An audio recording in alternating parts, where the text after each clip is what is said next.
اللہ کے ہاں شہید کا الگ ہی مقام ہے۔ اللہ تعالیٰ جس شخص کو چاہتا ہے شہادت کے رتبے پر فائز کر دیتا ہے۔ ایسا ہی واقعہ آج اسلام آباد میں پیش آیا۔ شکرپڑیاں کے قریب پاکستان ایئر فورس کا ایک جنگی طیارہ جو F-16 تھا وہ گر کر تباہ ہوا اور اس میں موجود ونگ کمانڈر نعمان اکرم کی شہادت ہوئی ہے۔ شکرپڑیاں میں جس طیارے کو حادثہ پیش آیا یہ 23 مارچ کی ریہرسل کے لیے تیاریاں کر رہا تھا اور شہید ہونے والے نعمان اکرم کا اسکواڈرن سرگودا میں تعینات ہے۔ پاکستان ایئر ہیڈ کوارٹر نے اعلیٰ سطحی کا اجلاس بھی طلب کیا اور ایک بورڈ تشکیل دیا جو اس تمام تر سچویشن کو دیکھ کر انویسٹیگیٹ کر کے رپورٹ سبمٹ کروائے گا۔ ریسکیو ٹیمیں جائے حادثہ کے اوپر پہنچ کر امدادی کاروائیاں شروع کر چکی ہیں۔ اس کے علاوہ طیارہ جنگل میں جا کر گرا جس کی وجہ سے آگ نے شدت اختیار کی اور ریسکیو ٹیم کو آگ پر کنٹرول کرنے کے لیے کافی مشکلات کا سامنا کرنا پڑ رہا ہے۔ واضح رہے کہ جہاں شہید نعمان اکرم کا طیارہ گرا ہے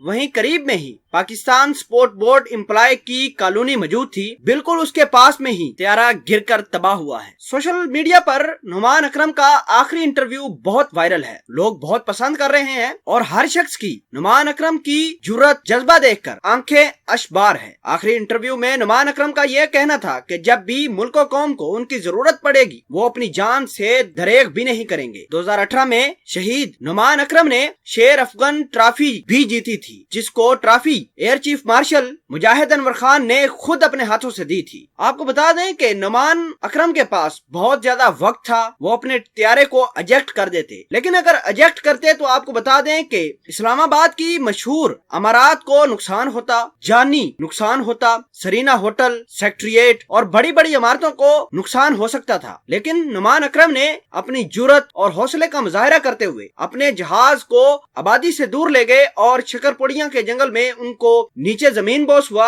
اور اس وقت ان کی شہادت ہو گئی۔ آپ کو بتا دیں کہ پاکستان ایئر فورس نے زبردست ان کو خراج تحسین پیش کیا، ڈی سی اسلام آباد نے بھی ان کے لیے مغفرت کی دعا کی اور بہت سارے لوگوں کا یہ ماننا تھا کہ نعمان اکرم بڑی آسانی سے ایجیکٹ کر کے اپنے جہاز کو چھوڑ دیتے، ان کے پاس بہت زیادہ ٹائم تھا، لیکن نعمان اکرم نے راشد مناس کی یاد تازہ کی، آبادی سے دور لے جا کر جہاز کو گرایا تاکہ اپنی جان کی انہوں نے پرواہ نہ کی بلکہ اپنے ملک و قوم کے ایک ایک فرد کی جان بچا کر اپنی جان کا نذرانہ پیش کیا ہے۔ اللہ پاک نعمان اکرم کو جنت کے اعلیٰ مقام پر فائز کرے اور ہر شخص جو ملک و قوم کی حفاظت میں ہے اللہ پاک ان کی حفاظت کرے۔